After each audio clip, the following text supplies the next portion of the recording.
PTI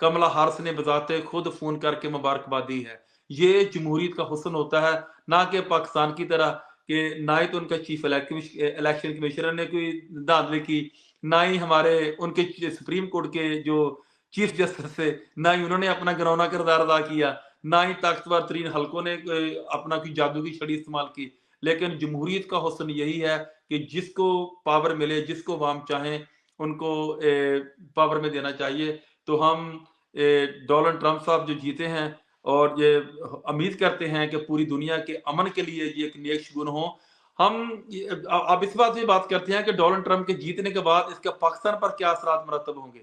جیسا کہ آپ جانتے ہیں, آپ نے پچھلے دور حکومت میں دیکھا جب خان صاحب پرائم منسٹر تھے تو ڈونلڈ ٹرمپ صاحب ان کو اپنا فرینڈ کہتے تھے. ابھی ریسنٹلی انہوں نے اپنی انتخابی مہموں میں یہ بات کو ہائی لائٹ کیا کہ اگر میں پاور میں آ گیا تو میں عمران خان جو میرا فرینڈ ہے میں اس کو جیل سے باہر نکالوں گا, تو میں اس کو جو اس کے ساتھ زیادتیاں ہوئی ہیں, ناانصافیاں ہوئی ہیں, ان کو روکوں گا.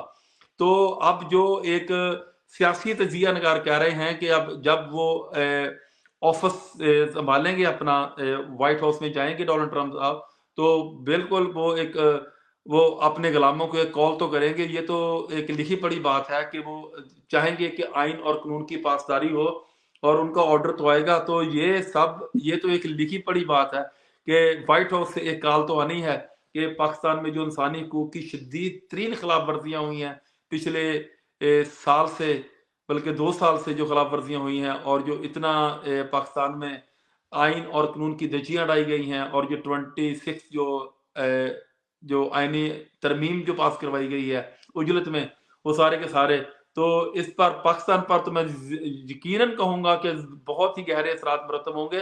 تو کم سے کم آئین اور قانون کے دائرے میں رہ کر جو خان صاحب کے ساتھ جو زیادتیاں کی ہیں, کم سے کم ان کو جو بیسک ان کے انسانی حقوق ہیں ان کی بحالی تو ہوگی. تو ہم توقع رکھتے ہیں کہ نئی جو حکومت آئی ہے امریکہ کی, اس کے پاکستان کے ساتھ اچھے تعلقات ہوں, اور کم سے کم اس بات کا وہ سدباب کریں کہ پاکستان میں کسی بھی شہری کی جو بنیادی انسانی حقوق ہیں ان کی حق تلفی نہیں کی جائے گی, ان کے حقوق کو سلب نہیں کیا جائے گا. میرے ساتھ میرے معزز مہمان جناب خالد پرویز چودھری صاحب, جو کہ کسی تعارف کے محتاج نہیں.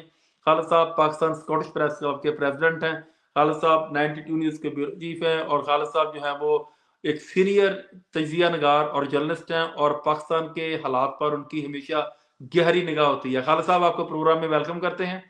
خالد صاحب, ڈونلڈ ٹرمپ صاحب جیت کر آ گئے ہیں, اور ایک جیسا کہ ہم سب نے ایک ہمارے ذہنوں میں ایک عقیدہ چل رہا ہے کہ ٹرمپ صاحب آئیں گے اور وہ کم سے کم پاکستان پر, جیسا آپ نے دیکھا کہ جو امریکہ کی سابقہ اسٹیبلشمنٹ تھی, جو امریکہ کی سابقہ گورنمنٹ تھی جو بائیڈن کی قیادت میں, انہوں نے رجیم چینج کیا, ڈونلڈ لو کے ذریعے رجیم چینج کیا. اس میں اب بلیک اینڈ وائٹ ہے سارے کا سارا کہ پوری امریکن کی گورنمنٹ ملوث تھی, اور 1 2 3 دفعہ نہیں, یہ بارہا بار ڈونلڈ ٹرمپ اپنی انتخابی ریلی میں کہہ چکے ہیں کہ یہ رجیم چینج جو ہے وہ رونگ ہے, اور جب میں پاور میں آیا تو میں اس کو ریورس کروں گا, جب میں پاور میں آیا تو میں خان صاحب کے لیے آسانیاں پیدا کروں گا. تو خالد صاحب, اب ڈونلڈ ٹرمپ صاحب جیت کر پاور میں آ گئے ہیں, تو جیسا کہ آپ کو پتہ ہی ہے کہ ہمارا مائی باپ جو ہے, ہماری اسٹیبلشمنٹ مائی باپ, وہ کوئی ڈکی چھپی بات نہیں ہے, وہ امریکہ ہی ہے.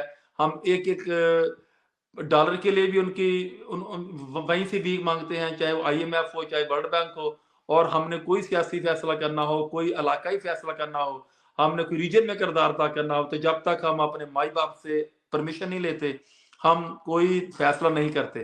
تو خالد صاحب, آپ کیا فرماتے ہیں کہ نئی حکومت آنے سے, اسپیشلی ڈونلڈ ٹرمپ کے پریزیڈنٹ منتخب ہونے کے بعد, پاکستان پر کیا اثرات مرتب ہوں گے؟ جی خالد صاحب. جی بہت شکریہ اسمی. ڈونلڈ ٹرمپ صاحب, جس سے آپ کو پتا ہے کہ وہ ایک یونیک قسم کی پرسنالٹی ہے. بالکل.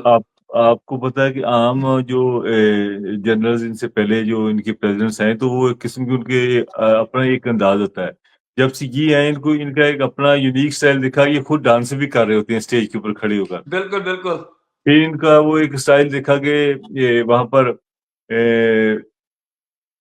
جگہ پہ کھڑے ہوئے, کون سی جگہ تھی, میکڈونلڈ میں کھڑے, وہاں چپس اور وہ چیزیں کسٹمر سرو کر رہے ہیں, وہاں پر کھڑے لوگوں کو دے رہے ہیں. وہ ایک وہ ویڈیو دیکھی, اور بہت ساری چیزیں ایسی ہیں, وہ ایسی بات کر جاتے ہیں جو کہ ہر بندہ نہیں کرتا. بالکل بالکل, نو گفتہ ڈاؤٹ. کرنے وہ ایگزامپل کر لیتے ہیں کوئی لوگ ہوتے ہیں کچھ نہیں جہاں بولنا یعنی کہ بولنے کے بعد سوچنا کہ یار میں کیا بول دیا میں نے، تو ان کی پرسنالٹی جھٹکا سیتا ہے اس قسم کی آپ لگا لیں.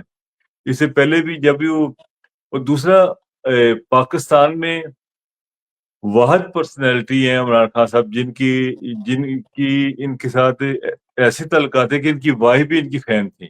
بالکل، اور جب بیٹی بھی ان ان کے کی، ایوانکا ٹرمپ بھی ان کی فین ہے. جی بالکل، جب خان صاحب گئے تھے نا جی، فرسٹ ٹائم ایسا کہ وہ پرائم منسٹر ایسا تھا پاکستانی جن کو اپنے گھر لے کے گئے، وہ یولی گھر میں خان نہیں صاحب وہ آپ لے کو کے شاید جاتے. یاد ہوگا، آپ نے شاید ویڈیو کلپ میں بھی دیکھا ہوگا کہ پاکستان کی ہسٹری کا یہ واحد پرائم منسٹر تھا. جب خان صاحب گئے تھے تو ڈونلڈ ٹرمپ صاحب اپنے آفس سے باہر نکل کر ان کو کار تک ان کو ویلکم کرنے کے لیے آئے تھے. یہ آئے تھے پاکستان کی تاریخ کا واحد ہے. ورنہ جی ہمارے جو پرچی والے پرائم منسٹر ہیں وہ تو بےچارے 2 پانی کے گلاس رکھے ہوتے ہیں، 10 پرچیاں ہوتی ہیں، پسینے چھوٹ رہے ہوتے ہیں، وہ ماتھے پہ بار بار مال صاف کر کے پسینے، ان کو پتہ نہیں ہوتا وہ کس طرح ان سے بات کرنی ہے. لیکن خان صاحب پرچی کے بغیر، اور جیسا وہ ٹرمپ صاحب کہتے تھے کہ اگر میں کسی سے امپریس ہوا ہوں تو عمران خان صاحب ہیں. جی بالکل. اور ان کی وائف نے باقاعدہ ان کے ساتھ سیلفی لی تھی. بالکل بالکل. انہوں نے کہا جی، انہوں نے ٹرمپ صاحب سے، ٹرمپ صاحب آپ ایک پاس ہی ہو جائے، میں نے سیلفی لینی ان کے ساتھ.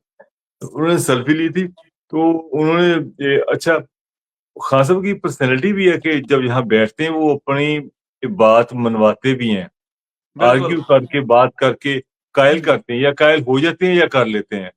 تو انہوں نے قائل کیا تھا کہ افغانستان کی جنگ میں کچھ نہیں پڑا، ہم پٹھان لوگ ہیں، 50 سال اور لڑ لو، یہ لڑی جائیں گی، یہ ختم نہیں ہو سکتی ساری زندگی، تو آپ یہ نیکی کرو، یہ جنگ ختم کراؤ. تو اس نے قائل کیا تھا خان صاحب نے باقاعدہ اس کو، اور اس نے ایگری کیا تھا اچھا میں کرتا ہوں. وہ کیا بھی بعد میں اس نے. ان کا ریلیشن شپ جو ہے، ان کا اچھا تعلق ہے.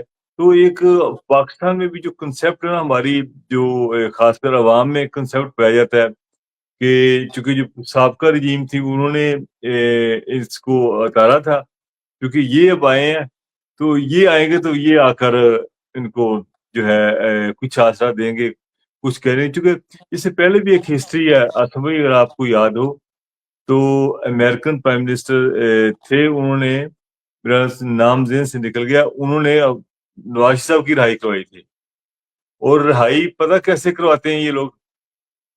یہ کیا کرتے ہیں، یہ کہیں گے سعودی عربیہ کو، یہ کہیں گے سعودی عربیہ کے سر جی، صدر NDS کو کہیں گے. بل کلنٹن نے کروائی تھی، بل کلنٹن. بل کلنٹن نے کروائی تھی، اس نے سعودی عربیہ کو انوالو کر لیتے ہیں انڈائریکٹلی، دبئی والے کو کر لیتے ہیں، کیونکہ یہاں پر دبئی اور سعودی میں ہماری بہت ساری لوگ مزدور لگے ہوئے ہیں لاکھوں کی تعداد میں. تو یہ ان کی بات یہ نہیں موڑتے، خود نہیں ہوتے تو کہتے کہ یہ کروا دیں جی، پھر وہی جاتے ہیں. اس وقت بھی بل کلنٹن کے دور میں بھی وہاں سے گئے تھے، انہوں نے پھر دیکھ لیں وہ نواز صاحب کو فوراً کپڑے پھینک تھے وہ فارغ. تو اب بھی یہ آئے ہیں، اگر یہ کردار ادا کریں گے تو میرا خیال ڈیفینیٹ کریں گے، تو خان صاحب کو باہر نکالیں گے. لیکن اگر کوئی ایسی ڈیل ہوگی کہ کہیں انگلینڈ چلے جائے، امریکہ چلے جائے، وہ نہیں، خان صاحب وہ ڈیل کے اوپر نہیں آئیں گے. خان صاحب وہی. خان صاحب اگر انہوں نے یہ ڈیل کرنی ہوتی تو وہ کم از کم سال پہلے کر چکے ہوتے. جی بالکل. نان پر جی کرپشن کے جی مقدمات ہیں، ناب اور زرداری ہیں کہ ہمیں طویل خراب ہو گئی ہے.